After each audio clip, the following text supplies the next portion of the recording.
Alors bonjour tout le monde, j'espère que vous allez bien.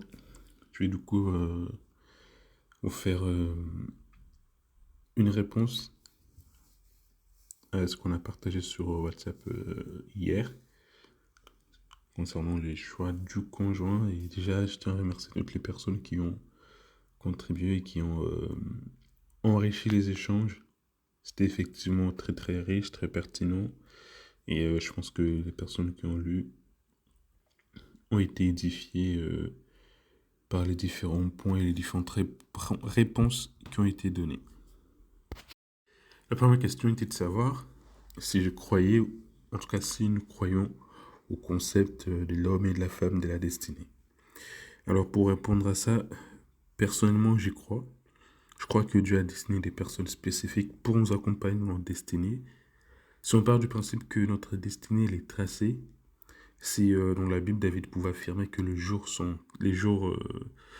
des savions sont écrits.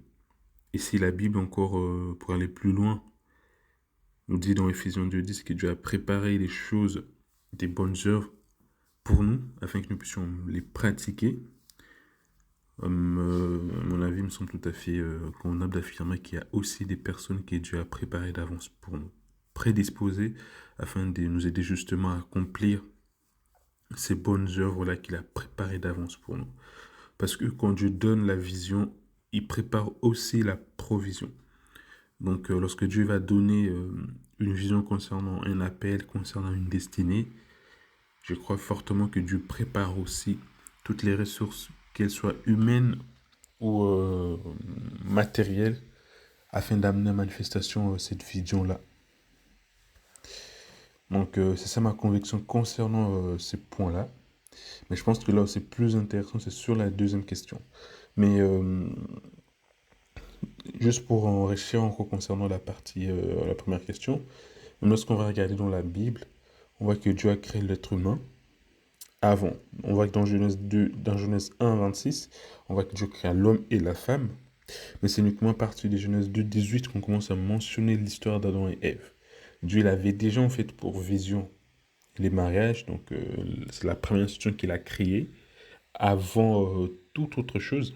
Et ce qui est important à noter aussi, c'est que les mariages, lorsque Dieu a créé cette institution-là, c'était même avant la chute. Donc c'était quelque chose de parfait que Dieu avait déjà prédéterminé bien avant la chute de l'homme. On voit que lorsque Dieu a préparé les mariages, il savait que Adam aurait besoin d'une aide pour accomplir sa destinée. On voit qu'il avait déjà préparé Ève avant dans Genèse 1, 26. Ce n'est qu'après maintenant, lorsqu'il a cherché à manifester Ève, qu'il a endormi Adam et puis il l'a sorti de la côte.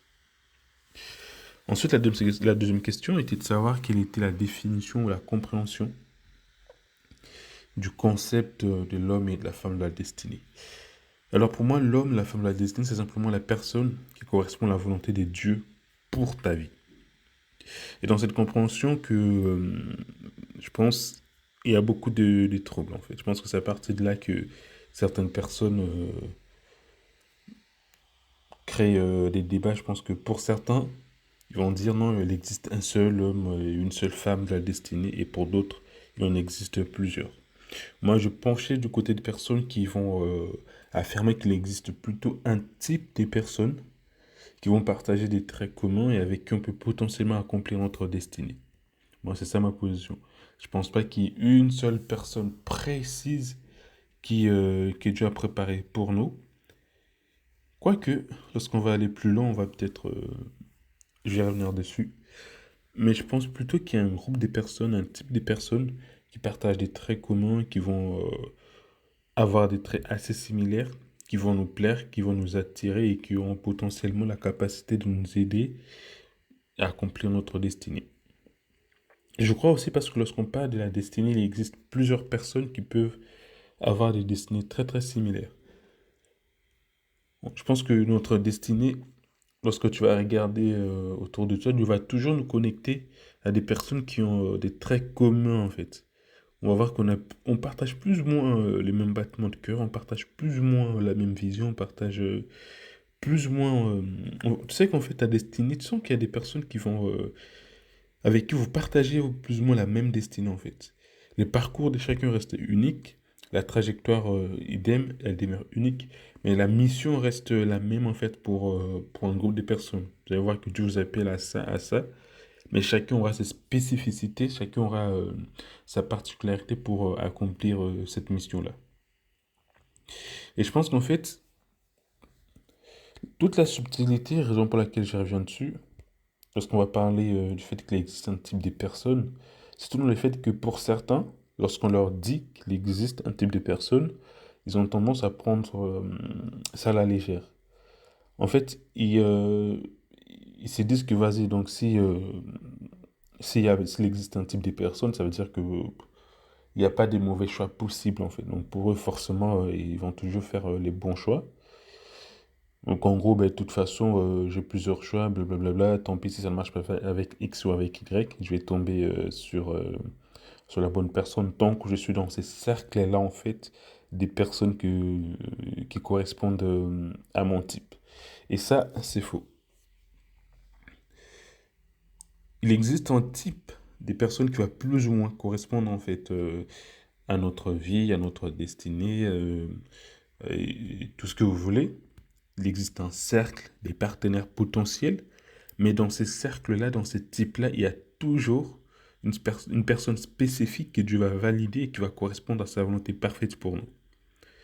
Je vais, c'est un principe que lorsqu'on va regarder dans la Bible, on peut en tirer.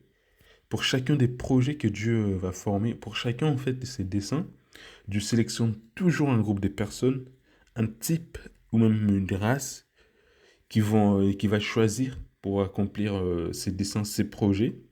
Mais dans ces types-là, il choisit toujours des personnes spécifiques, en fait. Je ne sais pas si c'est clair, mais pour illustrer cela, on peut regarder lorsque Dieu il forme les desseins de faire venir Christ sur la terre.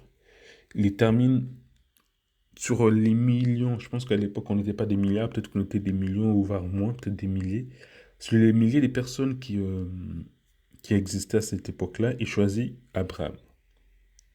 Et Abraham, il tire un groupe de personnes. Dans sa postérité d'Abraham, tu as 12 tribus. Tu as les 12 tribus d'Israël qui se présentent. Et dans ces 12 tribus-là, il choisit un type de personnes par qui devait venir Christ. Et ce type de personnes-là, c'est la tribu des Judas. On peut voir ça comme ça. Donc, vous savez que les messies viendraient des Judas. Il y avait différentes prophéties qui ont été faites dans ce sens-là par les prophètes. Mais même dans ces cercles-là, les Judas, ils choisissent une personne précise pour amener à manifestation de ses desseins, en fait. Et cette personne-là, c'était David. Il aurait pu choisir n'importe qui dans la tribu des Judas, mais même dans ces cercles-là, Dieu regarde et il choisit uniquement David. D'ailleurs, il dit, je crois que c'est dans le livre des Actes, j'ai trouvé David, homme selon mon cœur, qui accomplira toutes mes volontés. Donc on voit même que dans ces cercles déjà très restreints, parce que la sélection elle s'est limitée uniquement à la postérité des Judas, il a dû chercher une personne précise à un moment précis et avec des dispositions de cœur précises qu'il ne trouva qu'en David. Ça, c'est une première illustration. Et c'est un principe qui revient aussi lorsqu'on va regarder dans le livre de Rois. Dans le livre des Rois, Dieu il a pour mission principale, enfin, là, ce que les livres nous enseignent, c'est que nous enseigne la restauration fait de l'adoration. On voit que le peuple s'était détourné, il s'était devenu idolâtre. Et lorsqu'il s'agit de la restauration en fait, de l'adoration en Israël, alors que Akab et sa femme Jézabel et les faux prophètes, les Baals, ont détourné les peuples de Dieu, on voit que Dieu avait ces projets-là. Et d'ailleurs, on voit une personne, c'est assez intéressant, on voit que Élie, lorsqu'il est pourchassé par Akab, il s'inquiétait, il s'est posé des questions, il pensait qu'il était les seuls et tout et tout. Dieu lui fait comprendre que non, qu'il n'était pas un cas spécial, mais au contraire, en fait, que Dieu l'avait mis d'écouter 7000 autres prophètes, 7000 autres personnes qui n'avaient pas fléchi leurs genoux devant Baal et qui faisaient, et par qui Dieu pouvait passer pour accomplir en fait ces projets-là, pour amener à manifestation de ses desseins. Donc même dans ça, on retrouve toujours les principes de type, des cercles ou des groupes de personnes. Ça se trouve en fait, il y a 7000 personnes aussi potentielles avec qui tu peux te marier, avec qui tu peux faire ta vie avancer dans ta destinée. Mais encore même dans ces 7000 personnes-là, même lorsque tu es dans les cercles que Dieu a déterminés pour toi, il y a toujours des personnes spécifiques en fait. Et ça c'est intéressant parce que lorsque du coup, Élie il termine son appel, je pense pas qu'il ait terminé son appel, mais en tout cas lorsqu'il en a marre, il s'est dit, vas-y Seigneur, remplace-moi, trouve quelqu'un d'autre. Dans ce cercle-là, il y avait deux personnes. Donc, dans les types des personnes capables de remplacer Élie, on avait deux personnes. On avait Élisée et Géasi. Les deux faisaient partie des 7000 en fait. Donc, c'était tous des personnes potentielles, susceptibles de remplacer Élie, de faire plus que lui, d'accomplir la mission. Mais on voit que ce n'était pas parce qu'en fait, on voit que c'est pas parce que tu fais partie du type des personnes que forcément en fait tu as les dispositions pour et que tu es la personne qui va amener à manifestation ces dessins-là. On le voit que lorsque Élie il envoie Géasi, il voit que ce type-là il fait du n'importe quoi et il choisit après Élisée. Et c'est lui que les manteaux a finalement choisi. Donc je pense que c'est la même chose lorsqu'il va s'agir des choix du conjoint. Il y a un type de personnes que Dieu a réservé pour nous, mais ce n'est pas parce que c'est les types que cette personne-là fait partie du type qui forcément, ce sera la bonne personne d'un coup, en fait. Je pense que même dans les types, il y a une sélection à faire. Et c'est maintenant là qu'on parle des trois dimensions de la volonté de Dieu. Sa volonté parfaite, sa volonté agréable et sa volonté bonne. Donc, c'est là qu'on retrouve dans les types. En fait, lorsque tu es dans les types des personnes qui Dieu a destinées pour toi, dans tous les cas, tu seras plus ou moins dans la volonté de Dieu. Mais maintenant, il y a plusieurs degrés ou plusieurs niveaux de la volonté de Dieu pour ta vie. Tu peux être dans la volonté qui est bonne, dans la volonté agréable, tout comme tu es dans la volonté parfaite. Je ne sais pas si c'est un peu clair. Donc, parce qu'en fait, il faut vraiment se dire que oui, il y a un type de personnes, et même lorsqu'on est dans ces types-là, il faut toujours, en fait, il y a toujours une personne spécifique que Dieu va pointer du doigt, que Dieu va valider. Il va se dire non, c'est cette personne-là. Il y a 7000 prophètes, et tous ils sont susceptibles, en fait, de porter la charge, de t'aider à accomplir la destinée, mais dans ce type-là, il y a quelqu'un qui est particulier, qui va mieux te correspondre, qui va être ma volonté parfaite. Si tu choisis une autre personne, elle va faire partie toujours du bon cercle, tu vas toujours plus ou moins t'en sortir, mais ça ne sera pas ma volonté parfaite, ça sera ma volonté agréable. Et lorsque tu descends encore plus loin, va toujours faire, cette personne sera toujours susceptible de t'aider, elle va t'aimer, elle va faire tout ce que tu veux, mais ça sera plus sa volonté ni parfaite, ni agréable, ça sera juste sa volonté bonne. En gros, il dit OK. Et je pense que c'est lorsque dans Corinthiens, Paul dit, parce qu'en fait, même dans ses choix, il y a des critères. Lorsque Paul dit, lorsqu'une personne meurt, il est libre de se marier avec qui il veut, mais seulement c'est dans les seigneurs, ça, c'est les cercles, en fait, qui permettent de sélectionner déjà. Ça te fait une première présélection. Tu sais que, ok, par exemple, je vais me marier ou je vais me remarier. La première condition, c'est maintenant que cette personne-là soit dans les seigneurs. Elle soit chrétienne. Ok. Mais maintenant, dans ces cercles-là, il y aura toujours des spécificités. Il y aura toujours, ça c'est un principe, il y aura toujours des personnes précises que Dieu va t'orienter ou Dieu va valider ou invalider. Donc, c'est comme ça que je pense que même dans les WhatsApp, une sœur, elle a dit, c'est pas parce qu'une personne, elle est chrétienne, parce que c'est ça, en fait. En gros, ce que Paul dit, c'est que si tu veux te marier ou t'es marié, ben, tu es libre de te marier avec qui tu veux, tant que cette personne est chrétienne. Mais lorsqu'on y réfléchit dans les faits, ça va beaucoup plus loin. C'est pas parce qu'un frère ou une sœur, elle est chrétien ou chrétienne que tu peux tout de suite te marier avec elle, en fait. On a déjà vu différents cas où la personne, elle est chrétienne, mais Dieu dit non, cette sœur-là, c'est pas trop ça. Ces frères-là, vous deux là, ça va pas trop coller. Donc oui, tu es libre de te marier, mais c'est pas parce que tu te maries avec elle que forcément tu vas accomplir ta destinée, que tu seras épanoui, que tu seras heureux ou heureuse. Et en fait, il y a un autre point aussi que j'aimerais aborder, c'est qu'en fait, lorsque Dieu va te conduire vers la bonne personne qu'il a destinée pour toi, lorsqu'il te fait comprendre en fait que cette personne-là, on a tout intérêt à obéir. Parce qu'encore lorsque je l'ai dit et je l'ai redit, il y a toujours des spécificités.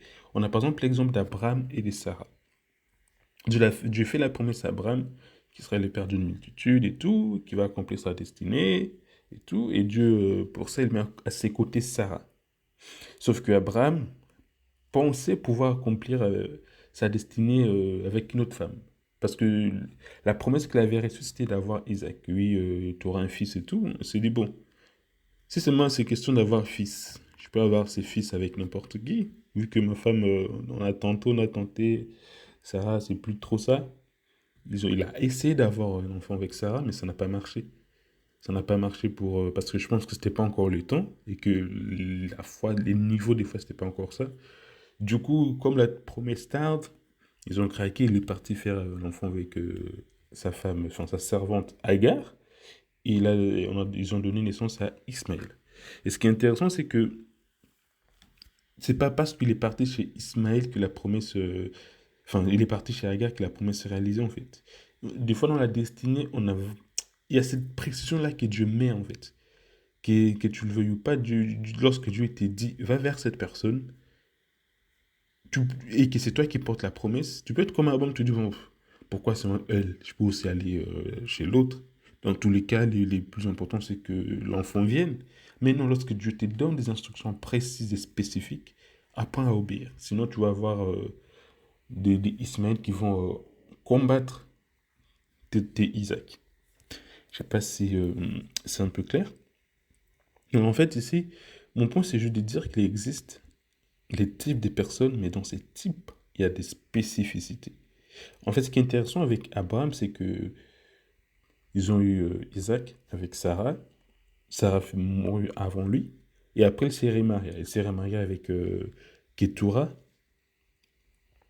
il a même eu des enfants avec Ketura. Mais on apprend que, je pense que, ouais, est-ce qu'il a eu des enfants? Je dois vérifier, mais il me semble qu'ils ont eu des enfants.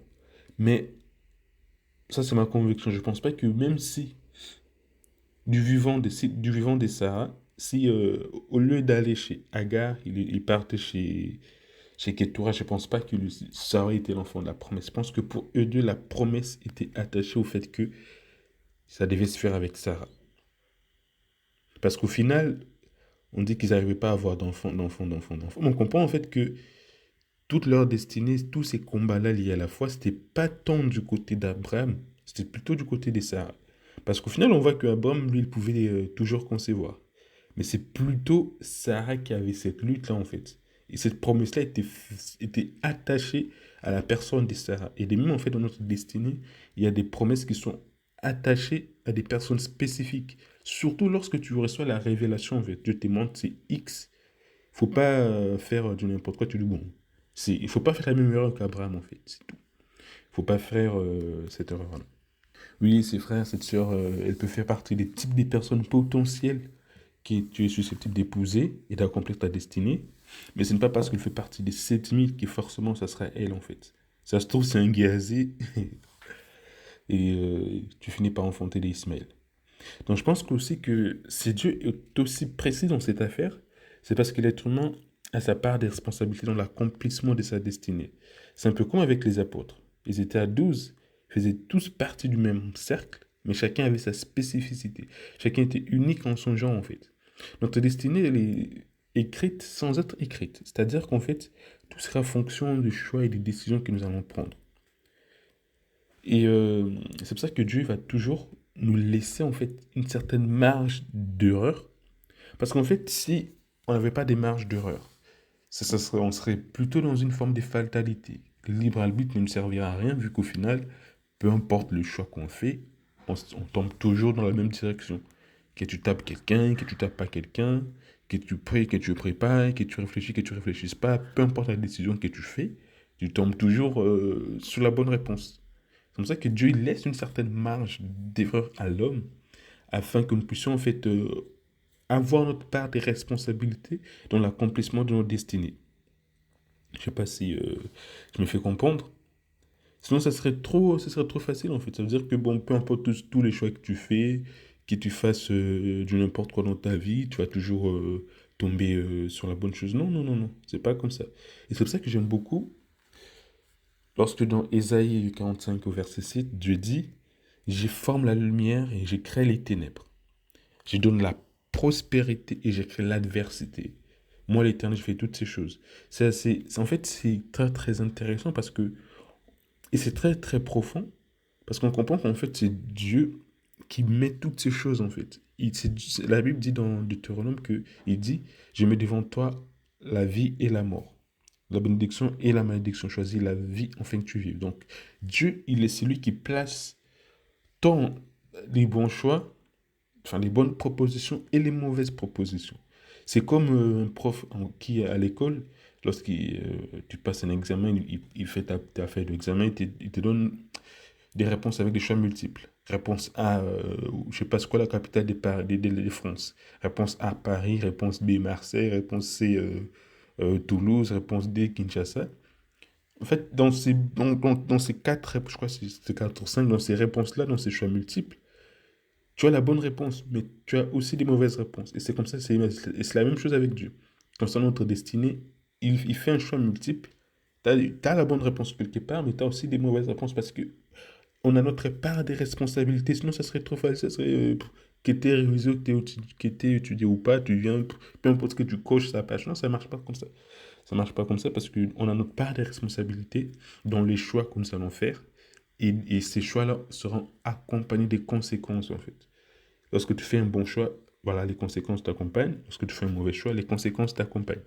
C'est pour ça qu'il dit, je mets devant toi la vie et la mort, la bénédiction et la malédiction. Pourquoi on n'avait qu'à mettre la bénédiction, vu que c'est un Dieu bon, c'est un Dieu amour, on n'a qu'à mettre la vie et la bénédiction, comme ça, on ne galère pas, peu importe ce qu'on fait, on est béni, on vit, non? Dieu veut que l'homme ait sa part de responsabilité, il lui a créé avec une certaine indépendance. Je sais pas si c'est clair. Et ça me rappelle en fait l'histoire des jardins d'Éden. Parce qu'on se rend compte que les dieux dont nous parlons, ben, c'est les mêmes dieux qui, au jardin d'Éden, il a mis l'arbre de la vie et l'arbre de la connaissance du bien et du mal.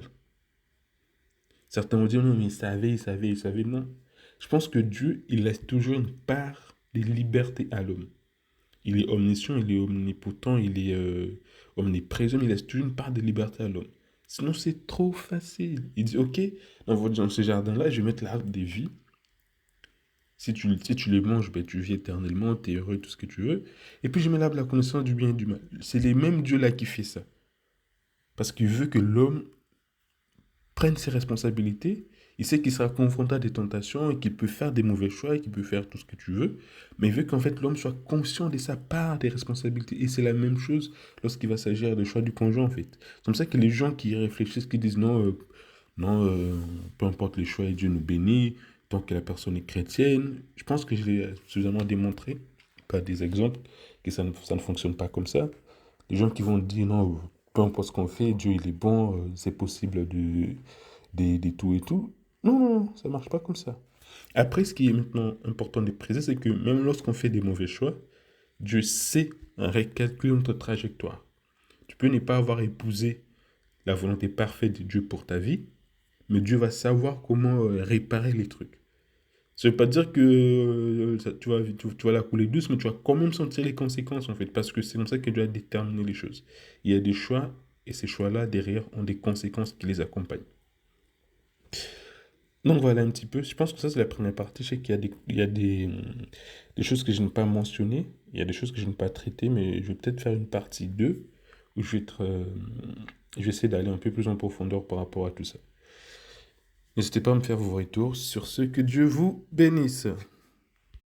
Alors bonjour tout le monde, j'espère que vous allez bien. Je vais du coup vous faire une réponse.